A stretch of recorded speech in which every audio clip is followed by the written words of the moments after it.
Je priai donc Dieu de m'instruire, et il me fit, dans sa bonté, me souvenir des caravanes vers la ville sainte, bien que je ne comprisse point tout d'abord en quoi une vision de chamelier et de soleil me pouvait éclairer mon litige.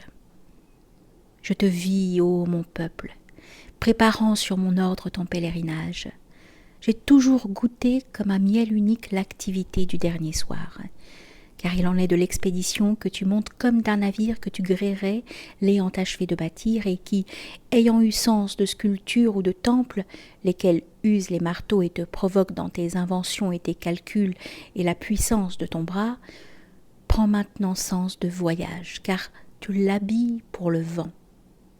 Ainsi de ta fille que tu as nourrie et enseignée, dont tu as châtié l'amour des parures. Mais vient l'aube du jour où l'époux l'attend et, ce matin-là, de ne jamais la juger assez belle, tu te ruines pour elle en étoffe de lin et bracelets d'or, car il s'agit aussi pour toi du lancer d'un navire à la mer. Donc, ayant achevé d'amonceler les provisions, de clouer les caisses, de nouer les sacs, tu passais royal parmi les bêtes, flattant l'une, gourmand dans l'autre, t'aidant du genou pour serrer un peu telle courroie de cuir et t'enorgueillissant une fois hissé le chargement, de ne le voir glisser ni vers la droite ni vers la gauche, connaissant que les bêtes, te le balançant durement dans le roulis de leur démarche et le trébuchement parmi les pierres et l'agenouillement pour les haltes, te le tiendront cependant suspendu dans un équilibre élastique, à la façon de l'oranger qui balance au vent sans menacer sa cargaison d'oranges. Je savoure alors ta chaleur, ô mon peuple, qui prépare la chrysalide de tes 40 jours de désert, et n'écoutant point le vent des paroles, je me suis jamais trompée sur toi. Car me promenant aux veilles de départ, dans le silence de mon amour, parmi les craquements des courroies, les grognements des bêtes, et les discussions aigres au sujet de la route à suivre, ou du choix des guides, ou du rôle désigné à chacun, je ne m'étonnais point de vous entendre non vanter le voyage, mais bien au contraire peindre en noir le récit des souffrances de l'expédition de l'année passée, et les pluies taries, et les vents brûlants, et les piqûres de serpents pris dans le sable comme d'invisibles nerfs, et l'embuscade des pillards, et la maladie, et la mort, sachant qu'il n'était rien là que pudeur de l'amour. Car il est bon que tu feignes de ne point t'exhaler sur ton Dieu, en célébrant d'abord les coupoles dorées de la ville sainte, car ton Dieu n'est point cadeau tout fait, ni provision réservée pour toi quelque part, mais fête et couronnement du cérémonial de tes misères. Ainsi s'intéresserait-il d'abord aux matériaux de leur élévation, de même que les bâtisseurs du voilier, s'ils te parlent trop tôt de voile et de vent et de mer, je me méfierais d'eux, craignant qu'ils ne négligent les planches et les clous, à la façon du père qui prierait trop tôt sa fille d'être belle. J'aime les cantiques des forgeurs de clous et scieurs de planches, car ils célèbrent non la provision faite, laquelle est vide, mais l'ascension vers le navire. Et le navire, une fois créé, quand il a pris sens de voyage, je veux entendre de mes mains qu'il chante, non d'abord les merveilles de l'île, mais les périls du siège par la mer, car alors je vois leur victoire. Ils lisent eux-mêmes dans leurs souffrances chemin, véhicule et charroi. Et tu te montres myope et crédule s'il te vient de t'inquiéter des plaintes comme des jurons dont ils se caressent le cœur, et leur expédient tes chanteurs aux confitures sucrées qui nieront les périls de la soif et leur vanteront la béatitude des crépuscules dans le désert. Car peu me tente le bonheur, lequel n'a point de forme, mais me gouverne la révélation de l'amour. Donc se met en marche la caravane, et commence dès lors la digestion secrète, et le silence, et la nuit aveugle de la chrysalide, et le dégoût, et le doute, et le mal, car toute mue est douloureuse. Ne te convient plus de t'exalter, mais de demeurer fidèle sans comprendre, car il n'est rien à espérer de toi, puisque celui-là que tu étais hier doit mourir. Tu ne seras plus qu'élan de regret vers les fraîcheurs de ta maison, et l'aiguière d'argent qui est de l'heure du thé auprès d'elle avant l'amour. Cruel te sera jusqu'au souvenir de la branche qui se balançait sous ta fenêtre, ou du simple cri d'un coq dans ta cour. Tu diras « j'étais chez moi », car tu n'es plus de nulle part.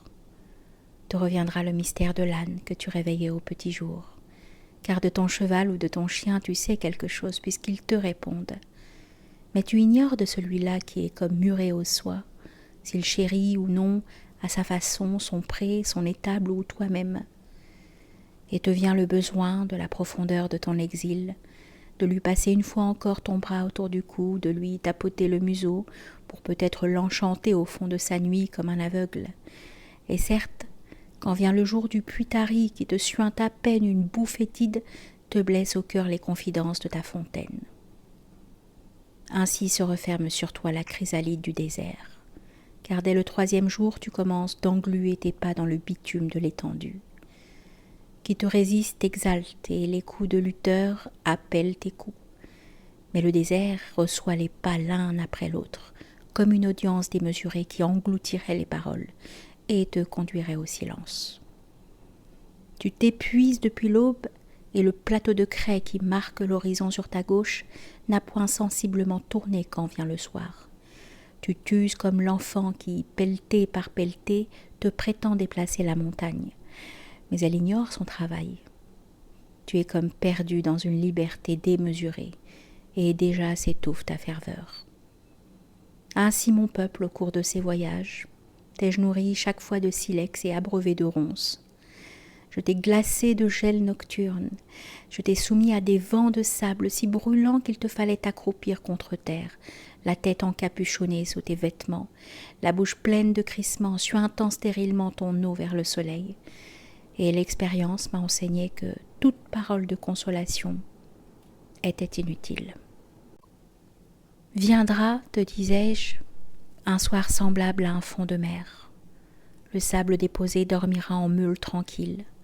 Tu marcheras dans la fraîcheur sur un sol élastique et dur. Mais te parlant, j'avais sur les lèvres un goût de mensonge, car je te sollicitais de te faire, par intervention, autre que toi-même. Et dans le silence de mon amour, je ne me scandalisais point de tes injures. Il se peut, Seigneur, que tu aies raison. Dieu, peut-être demain, déguisera les survivants en foule béate, mais que nous importent ces étrangers? Nous ne sommes pour l'instant que poignées de scorpions enfermés dans un cercle de braise. Et tel il devait être, Seigneur, pour ta gloire. Ou bien, purifiant le ciel comme un coup de sabre, s'éveillait dans sa cruauté nocturne le vent du nord.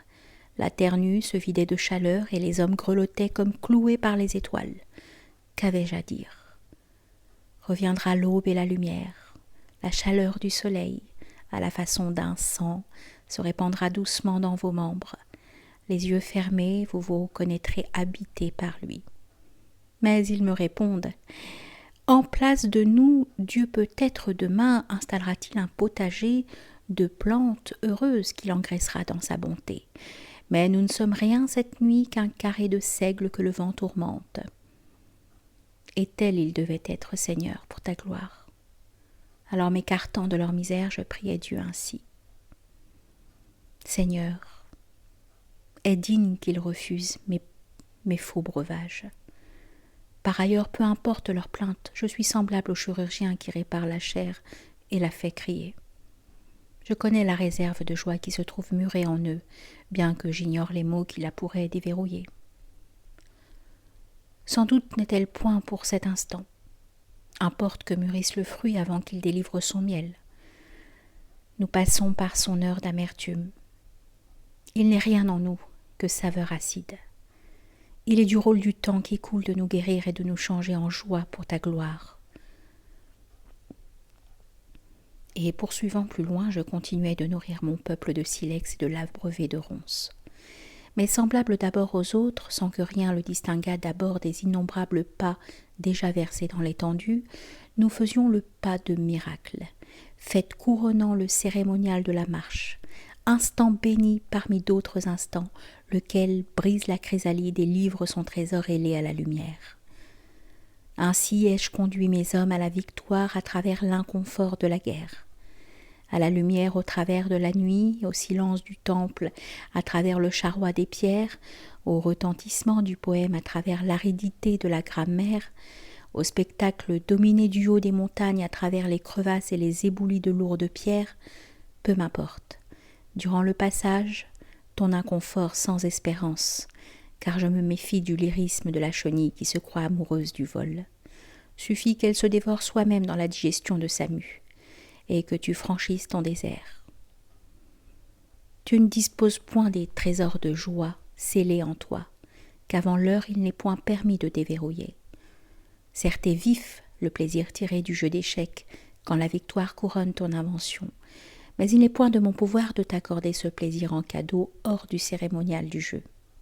C'est pourquoi je te veux à l'étage des planches et des clous, chantant les cantiques des forgeurs de clous et scieurs de planches, mais non le cantique du navire, car je t'offre les humbles victoires de la planche polie et du clou forgé, lesquelles satisferont ton cœur si tu as d'abord marché vers elles.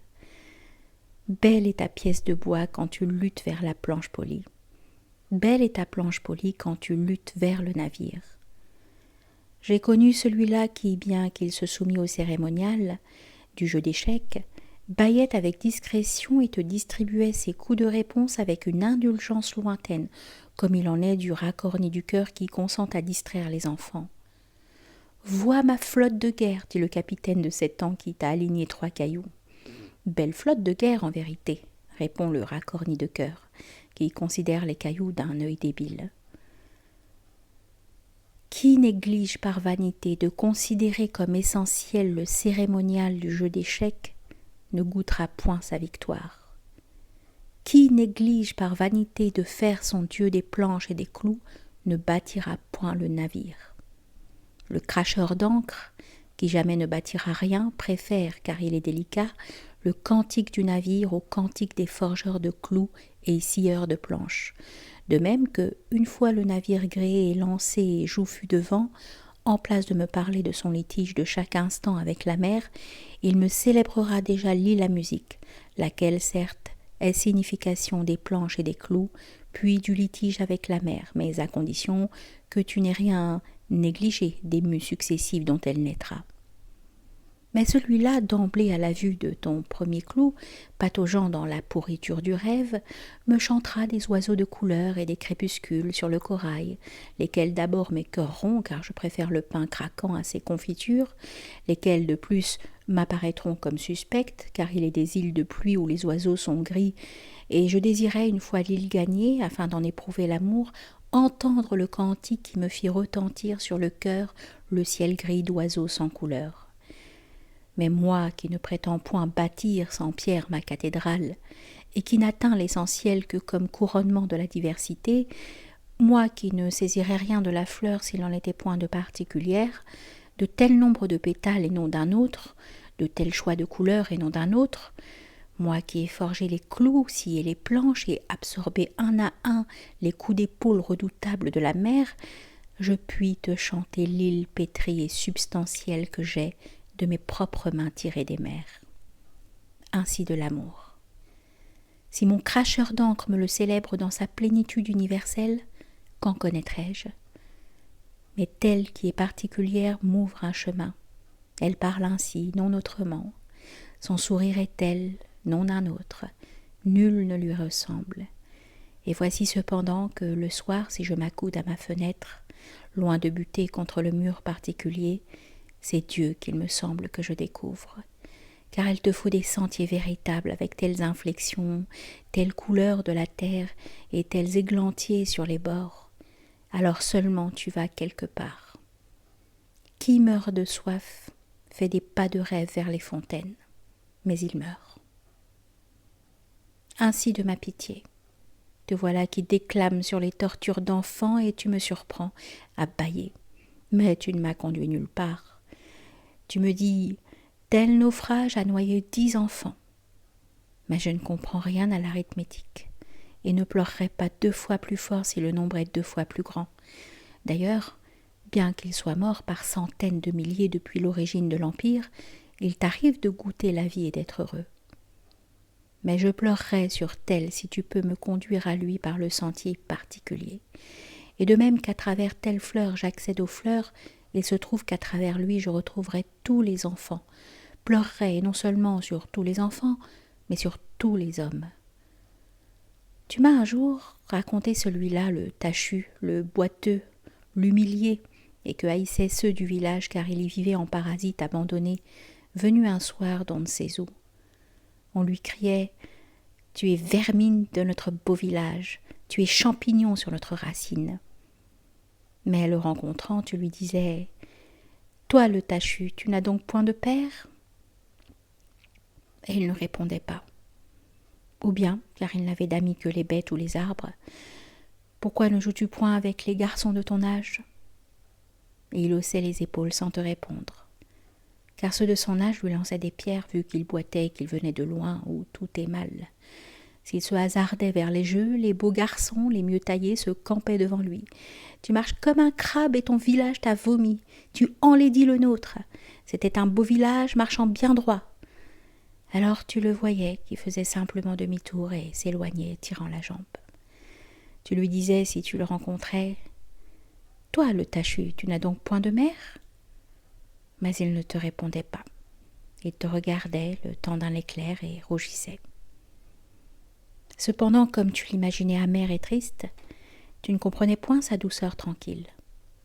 Ainsi était-il, tel et non un autre. Vint le soir où ceux du village le voulurent chasser à coups de bâton. Cette graine de boiterie, qu'elle s'en aille se planter ailleurs. Tu lui dis alors, l'ayant protégé, « Toi, le tachu, tu n'as donc point de frère ?» Alors son visage s'illumina et il te regarda droit dans les yeux. « Oui, j'ai un frère. » Et tout rouge d'orgueil, il te raconta le frère aîné, tel frère, et non un autre. Capitaine quelque part dans l'Empire, dont le cheval était de telle couleur et non d'une autre, et sur lequel il fut pris en coupe, lui, le boiteux, lui, le tachu, un jour de gloire. Tel jour, et non un autre. Et une fois encore réapparaît le frère aîné. Et ce frère aîné le prendrait encore en croupe, lui, le tachu, le boiteux à la face du village. Mais, te disait l'enfant, je lui demanderai cette fois-ci de m'installer au-devant de lui sur l'encolure, et il voudra bien. Et c'est moi qui regarderai, et c'est moi qui proposerai, à gauche, à droite, plus vite. Pourquoi mon frère refuserait-il ? Il est content s'il me voit rire. Alors nous serons deux. Car il est autre chose qu'objet bancal enlaidi de taches de rousseur. Il est d'autre chose que de soi-même et de sa laideur. Il est d'un frère. Et il a fait sa promenade en croupe sur un cheval de guerre un jour de gloire. Et vient l'aube du retour. Et l'enfant, tu le trouves assis sur le mur bas, les jambes pendantes, et les autres lui lancent des pierres. « Hé, toi, qui ne sait point courir, bigle de jambes !» Mais il te regarde et te sourit. Tu es lié à lui par un pacte. Tu es le témoin de l'infirmité de ceux-là qui ne voient en lui que le tachu, que le boiteux, car il est d'un frère au cheval de guerre. Et le frère aujourd'hui le lavera de ses crachats et lui fera rempart de sa gloire contre les pierres. Et lui, le chétif, sera purifié par le grand vent d'un cheval au galop. Et l'on ne verra plus sa laideur, car son frère est beau. Sera lavé son humiliation, car son frère est de joie et de gloire. Et lui, le tachu, se réchauffera dans son soleil. Et désormais les autres, l'ayant reconnu, l'inviteront à tout leur jeu. « Toi qui es de ton frère, viens courir avec nous, tu es beau en ton frère. » Et il priera son frère de les faire monter eux aussi tour à tour sur l'encolure de son cheval de guerre, afin qu'ils soient à leur tour abreuvés de vent. Il ne saurait tenir rigueur à ce petit peuple de son ignorance. Et il aimera leur dire « À chaque retour de mon frère, je vous réunirai et il vous racontera ses batailles. » Donc, il se sert contre toi, car tu sais. Et en toi, il n'est point si difforme, car tu vois son frère aîné au travers. Mais tu venais lui dire d'oublier qu'il est un paradis et une rédemption et un soleil. Tu venais le priver de l'armure qui le faisait courageux sous les pierres. Tu venais le soumettre à sa boue. Tu venais lui dire « Mon petit homme, cherche autrement à exister, car il n'est point à espérer de promenade en croupe sur un cheval de guerre. » Et comment lui annoncerais-tu que son frère a été chassé de l'armée, qu'il s'achemine honteux vers le village et qu'il boite si bas sur la route qu'on lui jette des pierres ? Et si maintenant tu me dis, je l'ai moi-même désenseveli,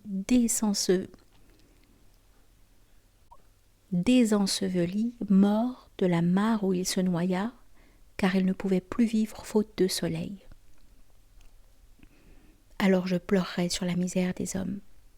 Et par la grâce de tel visage tachu, non d'un autre, de tel cheval de guerre, non d'un autre, de telle promenade en croupe un jour de gloire et non d'une autre, de telle honte au seuil d'un village, non d'une autre, de telle mare enfin dont tu m'as raconté les canards et la pauvre lessive qui séchait sur les bords, voici que je rencontre Dieu. Tant va loin ma pitié au travers des hommes, car tu m'as guidé sur le véritable sentier, en me parlant de cet enfant-ci et non d'un autre. Ne cherche point d'abord une lumière qui soit un objet parmi des objets. Celle du temple couronne les pierres. C'est en graissant ton fusil avec respect et pour le fusil et pour la graisse. C'est en comptant tes pas sur le chemin de ronde. C'est en saluant ton caporal pour le caporal et pour le salut que tu prépares en toi l'illumination de la sentinelle. C'est en poussant tes pièces d'échecs dans le sérieux des conventions du jeu d'échecs. C'est en rougissant de colère si ton adversaire triche avec la règle que tu prépares en toi l'illumination du vainqueur d'échecs.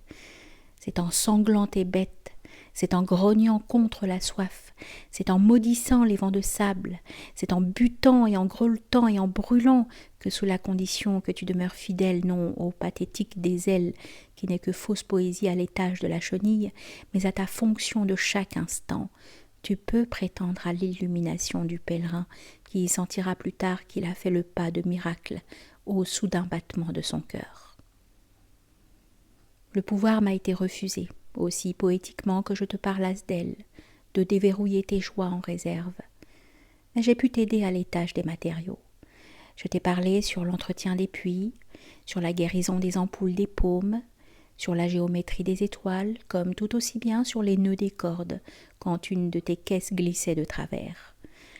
Afin qu'ils chantât leur cantique, je t'ai convoqué celui-là qui, avant de se faire chamelier, ayant 15 années durant navigué sur mer, n'eût point trouvé dans l'arrangement des bouquets de fleurs, comme dans l'art des parures de danseuses, source de poésie plus exaltante.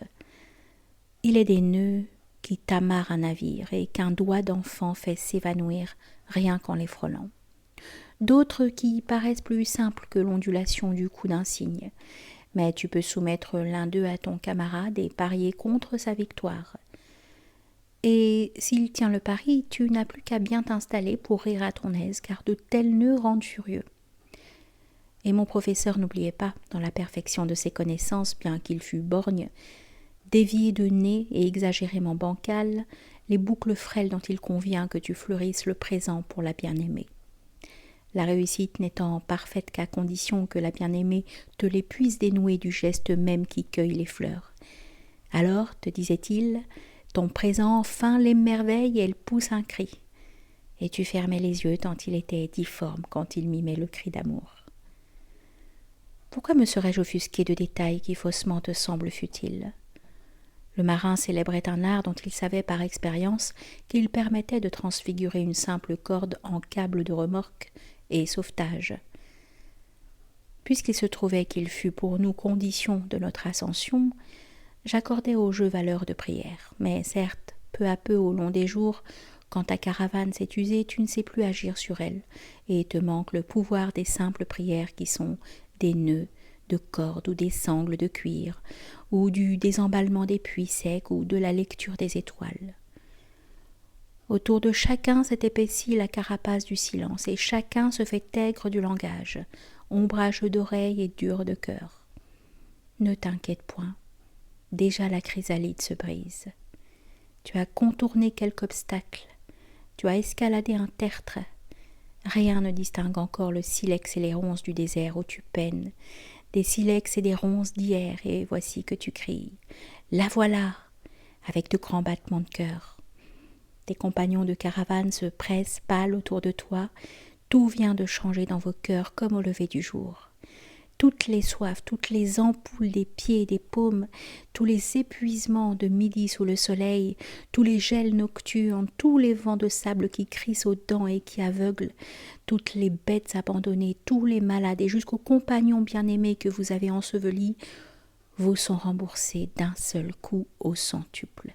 Non par l'ivresse d'un banquet, non par la fraîcheur des ombrages, non par les miroitantes couleurs des jeunes filles lavant leur linge dans l'eau bleue, ni même par la gloire des coupoles qui couronnent la ville sainte, mais par un signe imperceptible, par la simple étoile dont le soleil bénit la plus haute d'entre les coupoles, invisible qu'elle est elle-même d'être tellement lointaine encore dont il se peut que te séparent les craquelures de l'écorce où la piste coulante s'enfonce en lacets dans l'abîme, puis les falaises à gravir où ton poids te tire vers le bas, puis encore le sable et parmi tes outres taries et tes malades et tes mourants, un dernier repas du soleil.